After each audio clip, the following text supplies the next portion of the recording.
Staff Sergeant Billy Foster's railgun turrets spat death at the incoming Brunel dropships as he prepared to face the alien invasion force descending on Outpost Zulu alone.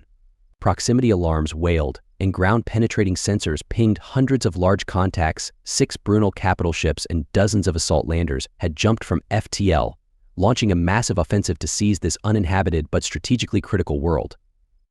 Their goal was clear: crush all resistance, establish a forward operating base, and stage for an all-out attack on Earth itself. But the Brunel hadn't counted on Billy Foster, the grizzled space marine and Outpost Zulu's sole defender, left behind while the fleet was deployed elsewhere. Outnumbered 1,000 to 1, any other soldier would have despaired, but Billy had faced down plenty of alien threats in his decorated career. He was one of the USSF's finest, a cunning warrior, an indomitable survivor, humanity's best hope. The Brunel were fearsome conquerors, physically imposing and technologically advanced with reverse-engineered precursor tech that outclassed humanity's in many respects. The reptilian warmongers had enslaved a dozen species in their relentless expansion, seeing humans as just another primitive race to be crushed and subjugated. Their arrogant commander had no idea what he was up against in Billy Foster. But Billy knew this terrain like the back of his hand. Outpost Zulu was equipped with an arsenal of cutting-edge weapons and an experimental battle-net AI. Donning his combat exoskeleton, Billy checked his rifle, sidearm, and bandolier of plasma grenades. Missiles stood primed in their tubes as the first alien landers streaked into the atmosphere, their hulls glowing from re-entry. Humanity's survival hinged on what happened here in the next few hours. One man against an empire. Outpost Zulu had to hold until the Earth fleet arrived. Billy steadied himself as the enemy ships descended through the clouds. He would stop this invasion or die trying. Billy's fighter streaked away from the Brunel fleet, afterburner flaring. His sensors showed a single ship detaching from the alien formation and surging after him. It had to be Orin, the arrogant Brunel commander, taking Billy's bait. The chase led them into the system's asteroid belt.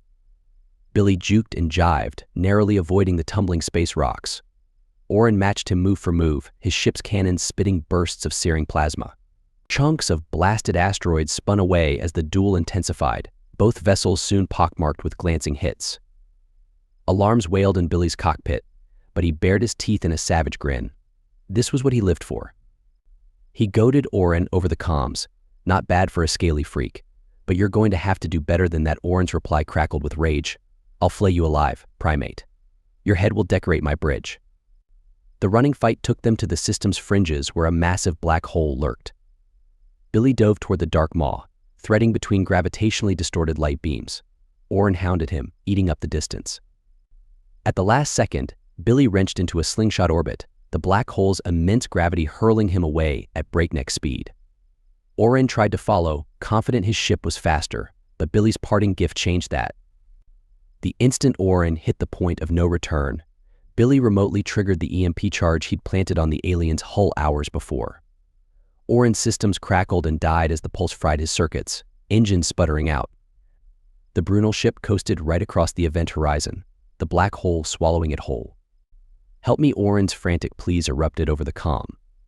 Billy's reply was glacial. No, he cut the channel just as Orin's screams Dopplered into oblivion.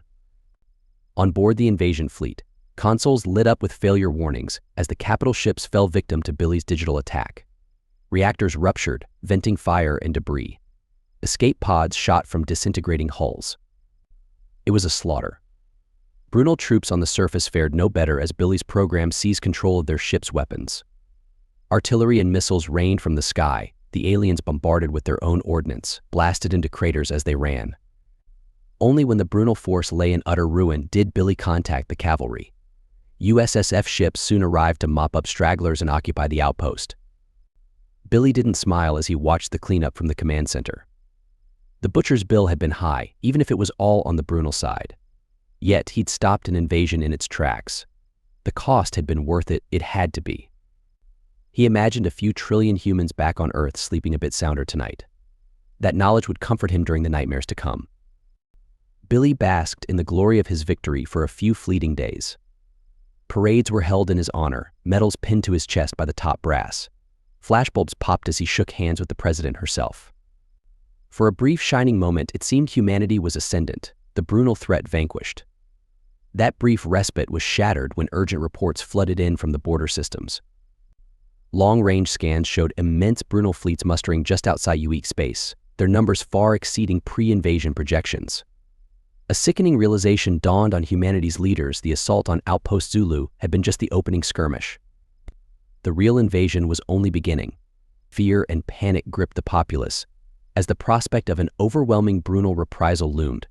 Some military advisors urged the immediate evacuation of frontier colonies, sacrificing millions to buy time for the inner worlds to muster their defenses. Billy would have none of it. In a fierce strategy session with the Joint Chiefs, he smacked his fist on the table. "We don't give 1 inch of human territory to those scaly bastards. Not 1 goddamn inch." His grizzled face hardened with coiled intensity as he laid out his audacious plan. "We hit them first, hard and fast, right where it hurts their main shipyards. Gut their reinforcements before they're battle-ready." The admirals exchanged uneasy glances. On paper, it was a suicide mission, a handful of human ships against one of the most heavily fortified installations in the galaxy. The price of failure was too hideous to contemplate. But Billy's purpose was unshakable, and his track record spoke for itself. He'd pulled off the impossible at Outpost Zulu. If any man could spearhead this operation, it was him. After hours of heated debate, the brass grudgingly greenlit the mission. Operation Forgebreaker was a go. A week later, Billy stepped onto the bridge of the UE's Dauntless, humanity's most advanced stealth warship. Sleek and predatory, she was the bleeding edge in cloak tech and silent running, designed to infiltrate and strike high-value targets with impunity. As Billy slid into the command chair, he took stock of his hand-picked crew: ace pilots, battle-hardened Marines, and grizzled Spec Ops vets, each one the best of the best. They knew the odds and grimly accepted them. This was a mission from which many would not return. But there was one other crucial asset on board, one that Billy knew would be the key to mission success: the same AI that had helped him slay Orin and scuttle the Brunel invaders. He nodded to the glowing hologram that coalesced over the ops console. "Welcome aboard, partner. Time to finish what we started." With an acoustic thrum of engines, the Dauntless cleaved through the void toward the heart of Brunel space. Billy knew the road ahead would be harrowing. Even with their cloak, evading the enemy's sensor nets and patrols would be a constant, deadly game of cat and mouse. The slightest mistake could spell disaster. For days, they threaded through treacherous territory, narrowly slipping past Brunel formations with only cold sweat and sizzling nerves to show for it. Billy's knuckles were white on the armrests as he willed the ship's revolutionary stealth systems to hold. Finally, after a series of heart-stopping close calls, they reached the target system, a harsh, ringed world dripping with orbital guns and tethered defense platforms. Scans showed immense fleets of half-finished Brunel warships suspended in construction cradles, row after row of invasion barges, battlecruisers, and dreadnoughts in various stages of assembly. A single facility pumping out enough firepower to crush 100 systems. It had to burn. But as he stared at the immensity of the fortified stronghold, even Billy felt an uncharacteristic twinge of despair. The station's defenses were as fearsome as Intel had warned. Assault from any angle promised a blistering firestorm of flak and plasma. They needed an edge, a crack in the enemy's armor to exploit. Ordering the Dauntless to skirt the outer comms buoys, Billy authorized a dangerous close-orbit recon pattern. As they flitted between the churning rings, powerful scopes and sensors probed the installation for any weakness in its armored shell. What they found made Billy's blood boil. Long-range enhancement showed haggard human figures in ragged prison fatigues toiling under the lash of Brunel overseers. Emaciated men and women condemned to the void's harsh embrace as they slaved to manufacture the very ships that would subjugate their species.